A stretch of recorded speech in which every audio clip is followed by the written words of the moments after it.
Good evening, students. So once again, I welcome you, Standard 8, and today I'm going to start Chapter 6 of your history, which is about the American War of Independence. In this chapter, I would mention about the British colonies in America, about the causes of the war. I would also discuss about the beginning of the war, and finally, I would explain you the effects or impacts of the war. Okay. See, this American War of Independence is very crucial from historical point of view because it was the first organized political movement against the exploitation of imperialistic power. So, this movement, this American War of Independence, is very crucial as it played a great role in bringing awareness in generating the ideas of liberty and equality around the world. See, this American War of Independence is also important because it gave a new hope and aspirations to the people who were going through the sufferings, who were suffering because of the exploitative policies of the imperialistic power. Here I am giving you example of India to clarify my point. See, India was also one of the colony of Britain, and you are well aware how the Britishers drained its economy, how its various political, social, economic policies had brought a great suffering to the people of India. So likewise, in whatever colonies, the colonies were actually the weaker country which were controlled or subjugated by these strong nations, which were the imperialistic powers. And basically the European powers were having this imperialistic powers. Like your Great Britain, it was an imperialistic country. It was having colonies in Asia, Africa, as well as in America. So this movement, this American War of Independence, is very important, children, as it gave a new hope and aspirations to the people that they can rule themselves. They are not to be ruled by somebody from outside. Through this movement, people asserted their right to rule themselves, not by someone who is a foreigner or an outsider. Okay.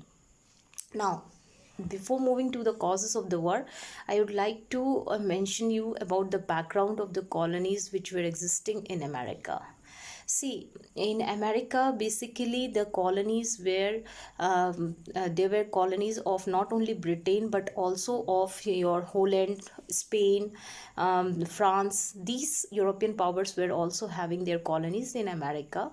But by the mid of the 18th century, Great Britain was having its 13 colonies at the Atlantic coast, and here the 13 colonies especially which were owned by Great Britain.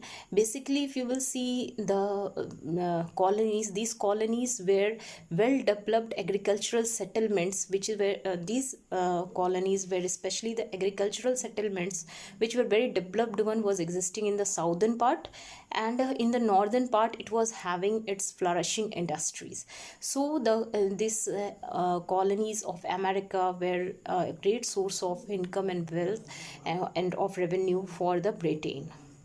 Now let's move to the political condition which was prevailing in these colonies. See, before the War of Independence, you will see that the Britain was not very much interested in running the internal affairs of the colonies. Okay, it did not interfere in the internal affairs, but it used to impose the taxes.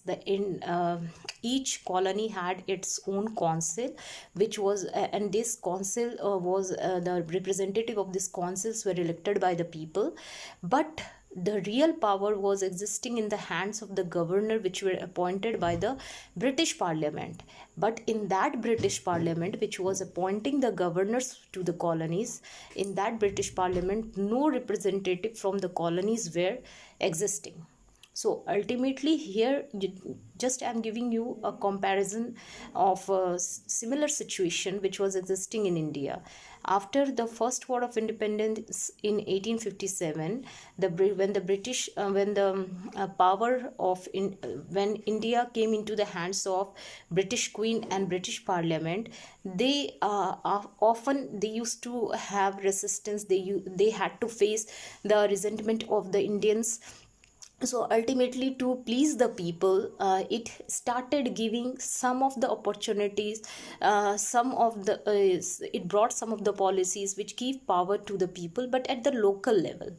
Ultimately, the viceroy or the governor general, who used to be head of the India, they were appointed by the British Parliament. So real power still were existing in the hands of Britishers. Okay, so same happened here in American colonies also.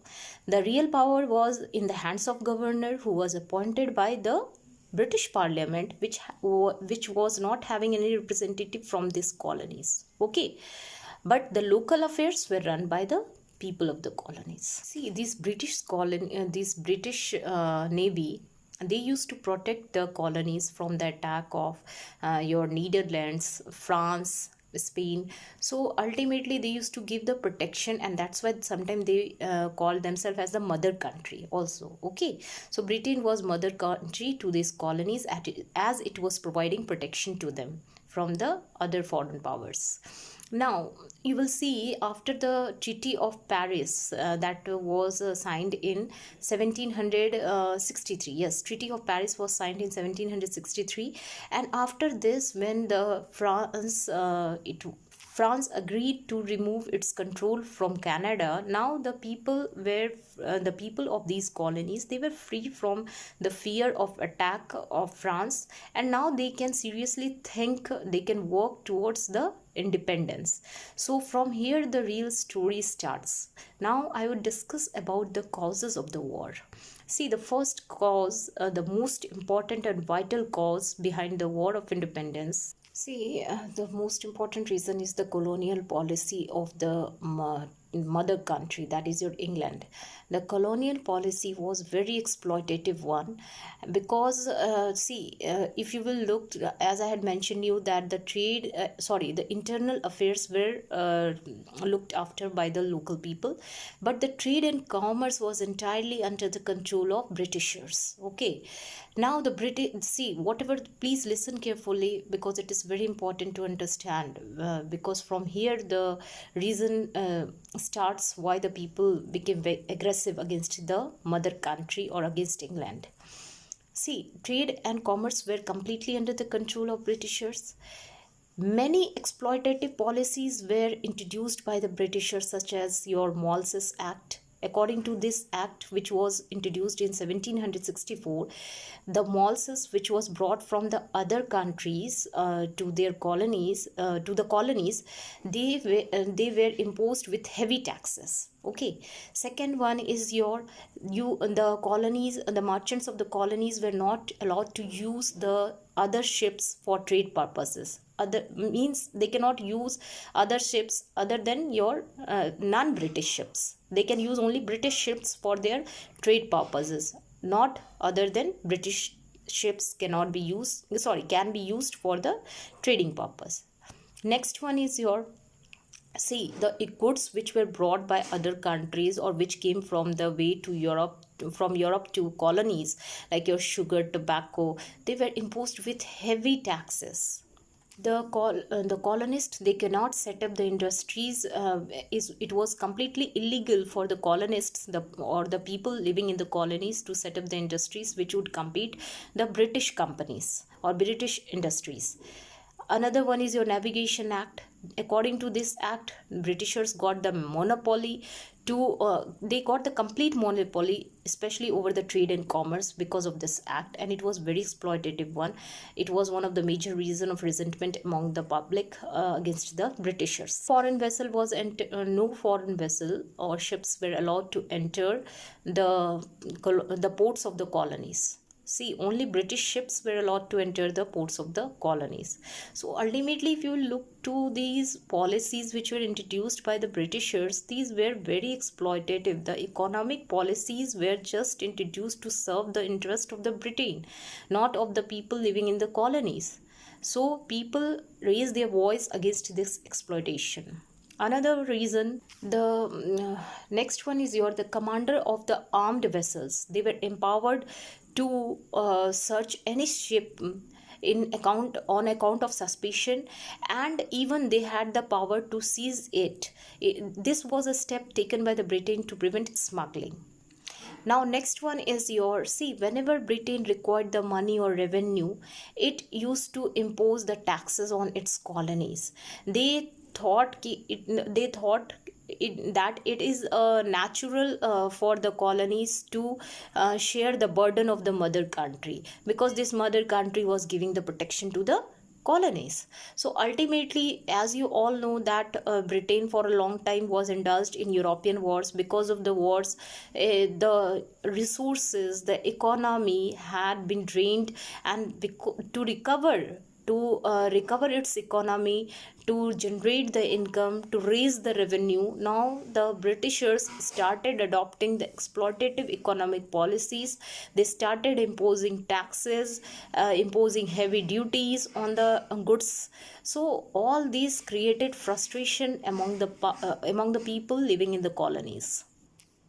Now, in order to raise the revenue, to generate the income, the British Parliament in 1765, they levied a new act which was known as Stamp Act. And according to this act, now it was compulsory for the people living in the colonies to affix the stamps in all the papers which were used in legal transactions. Okay, it was compulsory, it was made compulsory for people to affix the stamps in the papers which were used for legal transactions, like your official writings or your documents which were related to some you can say that official documents related to commercial activities and others. So ultimately, Stamp Act, it again increased the burden it increased the economic burden for the people who were living in the colonies. Although due to resistance by the people living in the colonies, the British Parliament withdrew this Stamp Act in 1766. But again in 1767, you will see that British Parliament imposed the Declaratory Act. Okay. Yes, it is a declaratory act, and according to this act, now the British Parliament, they asserted their authority to tax the people living in the colonies. So they emphasized that it was their authority to tax the people who were living in the colonies. Now there were the tax were imposed on maximum goods, especially the goods like your glass, tea, and other goods.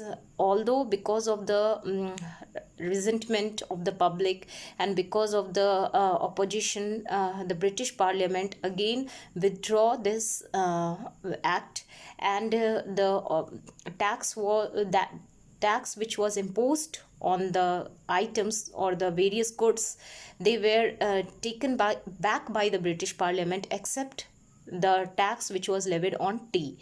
And it was actually a step which was taken by British Parliament in order to help the East India Company. They were helping the East India Company to dispose their large tracts of these tea stocks which were existing at the ports, and to sell these stocks of tea, they had taken this step. Now this step was a very harsh step, and it was a turning point in the history of America, because this step of British Parliament led to the famous Boston Tea Party. This Boston Tea Party is the most popular incident of which shows the anti-British feeling of the settlers. And this Boston Tea Party, actually this incident took place in America when these ports were filled with the stocks of tea, and the people of the people who were living in the Boston, the citizens of Boston, they disguised as Red Indians, boarded on the vessels and threw the carrots of tea into the sea.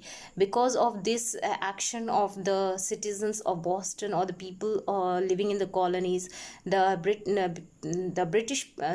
Britishers, they become very aggressive, and they again took action against these peoples. So what they have done, because of this now Boston Tea Party, the ports were closed for all trade. The ports in the Boston were closed for all trade. So ultimately it brought the economic suffering to the people living in the colonies. Now, because of this famous Boston Tea Party, open hostility between the settlers and the Britishers was clearly exposed. Now, let's come to the next one. See, the last cause of this American War of Independence is the impressions which were led by the various writers, thinkers, and philosophers. See, every society, whenever they go through these revolutionaries ideas, or whenever they have raised their voice against injustice or exploitation, whether it was your French Revolution, American Revolution, or the Indian War of Independence, or Indians' freedom struggle, they all expose that the people can be aware by the writers, by the thinkers and philosophers, because they play a crucial role in generating awareness among the public, and it has been done in every society. If you take any revolution, whether it is your American, French, or India's War of Independence also, they were all, the writers, the philosophers, they played a crucial role in bringing awareness, in making people confident that they can fight against injustice of the people, of these imperialistic powers. So here also the philosophers, thinkers, and writers like your Thomas Paine, your Milton, John Locke, Hamilton, they played a very important role in creating awareness among the American public, among the people living in the colonies. They asked the people to raise their voice against the injustice. All these writers and thinkers, as well as philosophers, emphasized that every human being is born equal. Everyone has equal rights. Every man is born with some basic rights, and it is their basic right to live with justice, to live with dignity. It is the free will of the human being. So it is a very natural thing to raise the voice against the injustice or exploitation done by anyone in the society. So in this way, the writers, the philosophers, and thinkers also created awareness. They also played a crucial role in this War of Independence. Now let's move to the beginning of the war. See, opposition to the British policy, now it took a national character. Now the representative of the 13 colonies of America gathered at Philadelphia in 1774 and formed the First Continental Congress, and they requested King George III, who was a king of Britain, that please remove all the restrictions and the heavy taxes or other exploitative policies which were imposed on the people of the colonies. But instead of listening to the people of colonies, the king sent his troops to suppress the revolt, to suppress the voice of the people. And when the king sent the troops, the people of the colonies, they also created their own army, and George Washington, he was made as the commander of the colonial forces. 1775 Battle of Lexington. Yes, Lexington was fought between the colonial forces and the British troops, and in this war between the two forces, it was actually an attempt by the Britishers to seize the American arms and ammunitions. But after this, you will see the series of war was fought between the two parties. Now, on July 4 and 1776, the Declaration of Independence was issued by the Continental Congress. Now, according to this declaration, the draft which was prepared by Thomas Jefferson, who also played a very great role in this War of Independence.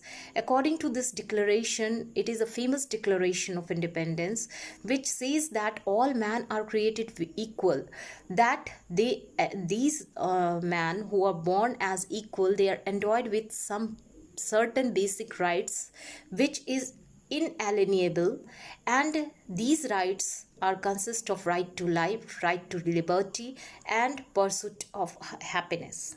So ultimately, these declaration of independence clearly emphasized that it now the people has the authority to rule themselves instead of being ruled by some foreign power. Now, this declaration, although it was brought by the people of colony, but it was not respected and accepted by the British people, British Parliament. Ultimately, because of which it led to many wars between the colonial troops and the British troops. Like your this War of Independence witnessed many battles, like your Battle of Trenton, Battle of Bunker Hill, and Battle of Long Island. Even the European powers like France and Spain also joined the war. See, now because of this war, because of this fight between the two parties, ultimately you will see because of the zeal of people, because of the enthusiasm of the people living in the colonies, they were first of all victorious when the English commander John, he surrendered to the colonial forces at Saratoga in 1777. Because of this victory, now France agreed to play with America. It started favoring America. It started supporting America in this War of Independence, and America declared war on Britain. This war ended in 1781 when British forces under Lord Cornwallis surrendered finally. Now, after this surrender, the British Parliament or the Britishers, they did not took any further steps, or they did not interfere in the colonies, because now they have understood it is hopeless, it is just useless to interfere, because this War of Independence gave them very clear sign that people are not ready to accept some foreign power as their ruler, or they are not ready to face the exploitation. They will not tolerate now the exploitation or injustice. It was a clear message to them. War of Independence. Now, finally, I will move to the result. What is the result of this first War of Independence of America? Now, the first thing is that the War of Independence came to an end with the Treaty of Paris, which was signed in 1783. Now, according to this, America's independence was recognized by Great Britain also. Although France, you know that after the defeat of Britain forces at Saratoga, it has already recognized the independence, American independence. But Britain, with this Treaty of Paris, which was signed in 1783, now it also accepted America as an independent country. The 13 colonies of America which fought this War of Independence, they became as a new nation under the United States of America. And now this new country is endowed with many natural resources, as well as George Washington, who became the first president of this country in 1789. Now the second thing is in 1789, the national government of United States of America adopted a republican constitution. Now what is the meaning of this? Means the head of the country will be elected one. Okay, it will not be any appointed personality or a hereditary one, but it will be elected person who will be elected by the people, by the public. Now the Bill of Rights were also guaranteed to the citizens of USA. According to these rights, people were having the right to freedom of speech and expression, right to press, right to religion, and right to justice. Now, see, this American War of Revolution, it inspired, as I had already said in the introduction, that it brought a great hope, a new beginning, a new aspirations to the people who were ruled by these imperialistic power. You know, many Asian and African countries were under the control of the various European imperialistic powers, and these imperialistic powers were just exploiting the resources for their own interest. The people of these colonies, they were suffering a lot. So ultimately, this American War of Independence, it brought a great hope, new aspirations to the people, that if they can win they can win against Britain, which was known as mighty power at that time. So why they can't? So ultimately it inspired the journey, the revolutionary journey, the freedom movement of other nations too. Next one is your state interference in the country. Yes, see, if you will look to the economy of today also in America, you will see the state is not interfering a lot in the economic matters. Okay, so basically the private industries or the industries or the economic matters, they are not having too much interference of the government. Even at that time also, because of this war of independence, before war of independence, what you are saying, there was a lot of pressure, there were a lot of restrictions, there were a lot of exploitative policies which were obstacles in the path of trade and commerce, in the economic development, in the path of economic development. Now the new government, they refused to interfere at maximum, although the things were under their control, but they were having minimum interference in the economic matters. And the government encouraged and supported the private enterprises, which is still going on today in America. So here the chapter is over, students. I'm giving everything to you, the question answers and other exercise. If there is any problem, please mention me in the comment.